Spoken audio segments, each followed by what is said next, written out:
Welcome to Radicalize Me. I'll be honest, I've been struggling with how to address, let's say, the current Middle Eastern conflict on my channel. I don't know where we are with censorship and everything yet, so forgive me if I speak in code. I'm not struggling with the conflict overall. I'm firmly with my pals and against a girl named Jenna. Side, but specifically how to address it on my channel. But I'm a guy who makes videos about the socialist and liberationist lessons and implications we can glean from pop culture properties, which a sizable percentage of the time means Star Trek. So that's what I'm going to do. Star Trek Deep Space Nine ran from 1993 to 1999.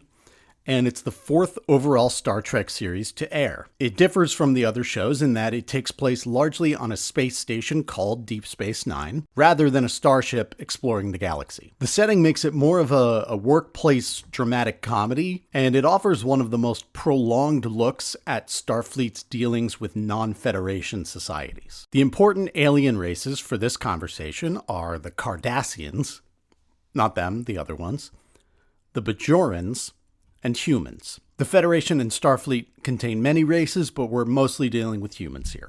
The story of Deep Space Nine begins at the end of the 50-year Cardassian occupation of Bajor, the Bajoran homeworld. Deep Space Nine itself is a Bajoran space station recently taken from the Cardassians, and Starfleet arrives at the beginning of the series to help administer the station and manage a tenuous peace between the Cardassian Empire and Bajoran Republic. A few important characters who will come up include Ben Sisko, the Starfleet commander and later captain in charge of Deep Space Nine, Major Kira Nerys, former Bajoran resistance fighter, now second in command at Deep Space Nine, Gul Dukat, Cardassian military officer and former prefect of Bajor, and Constable Odo, a shapeshifter, that's why he looks weird, and head of security on DS9, who served the same role when Cardassians were in charge, and we'll touch on others as they appear. So what I want to do is take you through some of the DS9 episodes that address the Cardassian occupation, which will hopefully analogize some of what my pals are going through. In reality, the Holocaust was probably the real-life atrocity that most influenced the writers, but to me it seems like a pretty generalized military occupation story that can be applied to many points in history. I'm aware that the analogy won't be one-to-one with my pals, but just chill the fuck out. I'm not having that argument. First episode we're going to look at is Season 1, Episode 3, Past Prologue. A Bajoran pilot, Tana Los, hails the station and requests political asylum. A Cardassian officer named Gul Danar demands they hand over Tana Los to him because he's a member of a Bajoran terrorist group, Kon Ma. He has committed heinous crimes against the Cardassian people. Something very familiar about all this. When Tana comes on board, it's clear that he and Kira know each other. Kira makes clear to Sisko that she was not a member of the Kon Ma, but urges Sisko not to extradite him to the Cardassians. Sisko hasn't decided, but he lays down the law. I suggest you get your priorities straight, Major, because I don't have any room for divided loyalties in this command. My loyalties are to Bajor, and Bajor needs men like Tana Los. Sisko talks to Tana, who says he has actually left the Kon Ma and just wants to help rebuild Bajor now. This makes Sisko hesitant to turn him over to the Cardassians, which Danar is not happy about. He tells me that he has renounced the Kon Ma. He has committed brutal acts of destruction and murder, and he must pay for those crimes. But the twist happens when Kira finds out what Tana is really up to. He came to DS9 to get one of its small runabout ships because he needs a warp-capable ship to pull off the next Kon Ma attack, but he won't give her all the details. This puts Kira's loyalty to the test. Will she stick with her old friend who's doing the job she once did, or play by Starfleet's rules? And which option would better serve her fellow Bajorans? I've done some things I'm not proud of. I still have nightmares about the raids on the Hauru outposts, but at least I was sure about what I was doing then. She does choose Starfleet, but goes with Tana undercover to help catch him in the act. We then find out what he was planning. He wants to blow up the entrance to the wormhole next to DS9. This is a really rare wormhole in that it's stable and offers a reliable pathway between two quadrants of the galaxy. It's said to be home to the wormhole aliens, who the Bajorans believe are the prophets of their religion. And more importantly, Kira stresses that it will bring more commerce and trade to help revitalize Bajor after the war. But Tana has it in his head that the fascination with the wormhole is keeping the Federation and Cardassians around, which he thinks will keep independence and self-determination out of Bajor's reach. Kira, Sisko, and O'Brien are able to stop him, and Tana calls Kira a traitor. She's made her choice. I like this episode because while it's set after the occupation has ended, it gives us a sense of the history, why the conflict is where it is now, and why the different players feel the way they do. If you follow the mainstream media's narratives about Jenna's occupation of my pals, you know how they often hate talking about the history, because doing so forces you to consider the actual context of the resistance and the actual realities of settler colonialism. The Cardassians preyed on Bajor, a peaceful planet they could easily take advantage of. They committed all the unspeakable crimes committed by occupying forces, and Bajorans were never going to get over it immediately. I would bet that an end to Jenna's occupation would face similar hurdles. While many Jennas and pals would no doubt welcome an end to the fighting and try to live beside each other peacefully, there would be holdouts from the past conflicts. Former Hummus members might want to carry out more attacks. Former IOF soldiers or settlers might be waiting for any excuse to chase down a pal, or they might not wait at all. A neutral moderator like Starfleet, let's say the UN in real life, might struggle with decisions like the ones Sisko had to make in this episode, scared to set off tensions on either side. So this episode tells us it's not going to be easy, but the challenges of creating lasting peace are far preferable to the ongoing nightmare we're witnessing now. The next episode I want to look at is Season 1, Episode 18, Duet. A visitor is in need of medical assistance for a condition called Kalanora. This catches Kira's attention because Kalanora is only known to have arisen one time, and that was after a mining accident at the Galatep labor camp on Bajor, which she helped liberate when she was a resistance fighter. She thinks the patient must be another Bajoran survivor, so she goes down to the infirmary, but finds that he's actually a Cardassian, meaning he must have been stationed at the labor camp and would therefore be guilty of some of the worst atrocities of the occupation. She calls for Constable Odo, and the Cardassian runs out of the infirmary. I haven't done anything.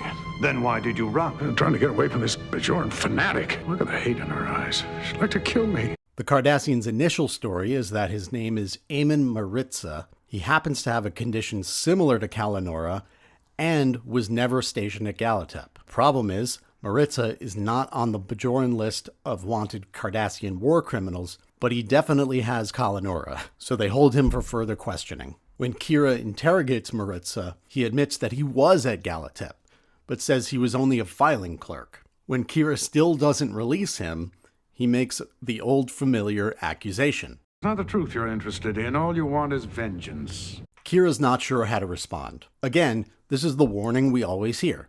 If you free the slaves, they'll kill white people. If you free women, they'll kill men. If you end apartheid, black people will kill Afrikaners. If you end the occupation, pals will kill Jews. The fact is, this is just not how things go. There was no major continuation of fighting after apartheid ended in South Africa. First Nations peoples who get parts of their land back in North America are grateful, and they treat the land better than we colonizers have. In California and British Columbia, First Nations have built affordable, sustainable housing for their people and others. No group of people is perfect, but not everyone has the imperialism gene. I'm sure a lot of decolonized places have some difficult, messy moments like the one Kira faces here. But war criminals do have to be dealt with, and I have no doubt it's hard to strike the right balance of accountability and making amends. But again, We are way better off navigating those complexities than we are continuing the carnage of occupation. Now comes the twist. When Kira and Sisko check some Cardassian records from the occupation, they discover that their prisoner is apparently not Eamon Maritza, but the legendary Gul Darheel, aka the Butcher of Galatep. Once Kira reveals that she knows his true identity, Darheel is proud to admit his atrocities. He even says it was a struggle not to talk about them earlier in the ordeal. But then comes another reveal. Spoiler warning, the Cardassian prisoner is Maritza. That's right, double twist, baby. Maritza was just a file clerk, but he felt so guilty about his involvement and what he sees as his failure to step in during the occupation that he actually surgically modified himself to look like Darheel, who died years ago. His reason for doing this is, I think, profound. You have no idea what it's like to be a coward. See these horrors and do nothing.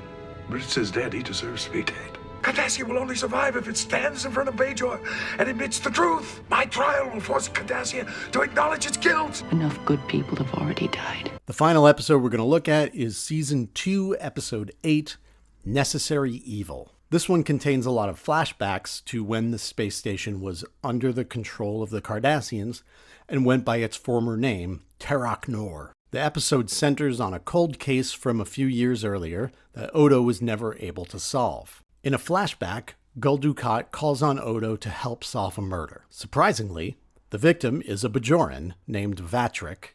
We never get his given name. And Dukat says he believes the perpetrator is Bajoran too. Why does Dukat care about a Bajoran murder victim? His reasoning is interesting. Have you ever seen a dead man before?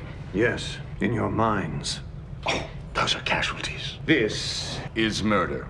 Oppressors do a strange type of mental gymnastics when it comes to the hierarchy of deaths. Dukat's reasoning here reminds me a little of how Jenna's leaders respond to charges of how many civilians they've killed since October 7th. They often make the excuse that Hummus is trying to kill civilians while Jenna is targeting militants, so they can't be blamed for killing 12,000 people in the process. Putting aside my thoughts on the accuracy of that statement, it's a similar justification to what the US says about its military operations in 7 countries at once. And it's similar to how Gul Dukat values the lives of Bajorans he works to death versus a Bajoran murdered by another Bajoran. One was intentional, and he gets to decide which one. Odo is hesitant at first. He considers himself neutral when it comes to the Cardassians and Bajorans, but Dukat convinces him. I'm talking about order here, justice. There's very little justice in the Cardassian occupation of Bajor. Don't push me, Odo. My superiors would have me solve this murder by rounding up 10 Bajorans at random and executing them. I'm hoping you'll give me a better alternative. The victim's wife, Vatrik Palra, claims that her husband had an affair with a new inmate who killed the husband when they broke it off. She points out the other woman, and wouldn't you know it, she's a young Kira Nerys. Kira denies having any kind of romance with Vatrik. She said they were friends, maybe he was attracted to her, but there was nothing else to it. Also, she had only arrived on the station 2 weeks earlier. Kira introduces the idea to Odo that Dukat chose him for the investigation instead of his own security people because he wants Odo's loyalty. This is the first crack in the foundation of Odo's belief that he can be neutral in this conflict. Why do you think Dukat wanted you on this investigation? I'm sure he had good reasons. Why not his own security people? Something to think about. And she lays it on thick by the end of their conversation. Sooner or later, you're going to have to choose whose side you're on. I don't choose sides. Everyone has to choose sides, Constable. But before they're done, Odo asks where she was the previous night when the murder occurred. She claims to have been at the bar looking for a job. Most Bajoran workers had to work in the mines, but were sometimes permitted to have jobs on the station if they could find them. Vatrik, for instance, ran the chemist shop. Kira says a job at the bar would be preferable to working in the mines, but Odo points out that her hands don't look as if she had been a miner. This is the first lie he catches her in. Odo then goes to the bar, which is run by Quark, a Ferengi. The Ferengi are sort of the capitalist foil to the much more socialist Federation, And Quark is the epitome of the contrast. He's a slimy, greedy, libertarian criminal who causes nothing but trouble, yet somehow he remains strangely lovable. I'm looking for the proprietor of this establishment. Does he owe you money? No. Are you here to arrest him? No. Then you found him. Quark, at your service. Odo can see through his lies as well. She paid you for an alibi. I wonder how Gul Dukat will react when I tell him about that. So Kira paid Quark off to say she was at the bar all night. This is the second lie Odo has caught her in. When he confronts her, she lies again and says she was asleep. But no one saw her in the community quarters. When he presses her, she makes a bigger confession than he expected. While she didn't kill Vatrick, at the time of his killing, she was breaking into the ore processing level because she's part of the Bajoran underground and was sent there to commit acts of sabotage. She tells Odo again that he's going to have to pick a side. Gul Dukat steps into the room at this time and asks if Kira is the culprit. Odo thinks for a moment, then says she didn't kill Vatrick, and he doesn't say a word about her other crime. He chose Bajor.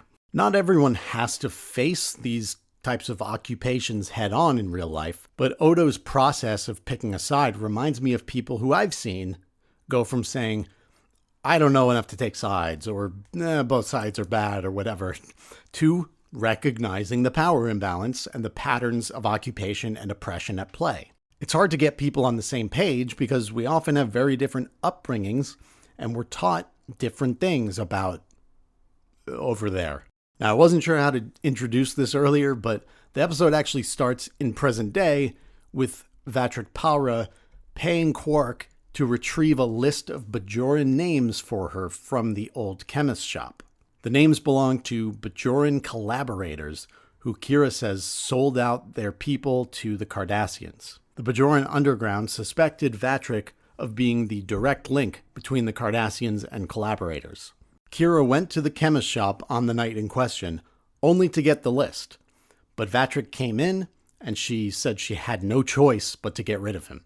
Back in the present day, she finally admits this to Odo, and you can tell it hurts the trust between them. This just goes to show the unsavory things people are sometimes forced to do when fighting against an occupation. Thanks for watching. I'll put some donation links in the description where you can help out the pals. And if you'd like to support the channel, you can like, comment, subscribe, and become a contributor on Patreon. Bye now.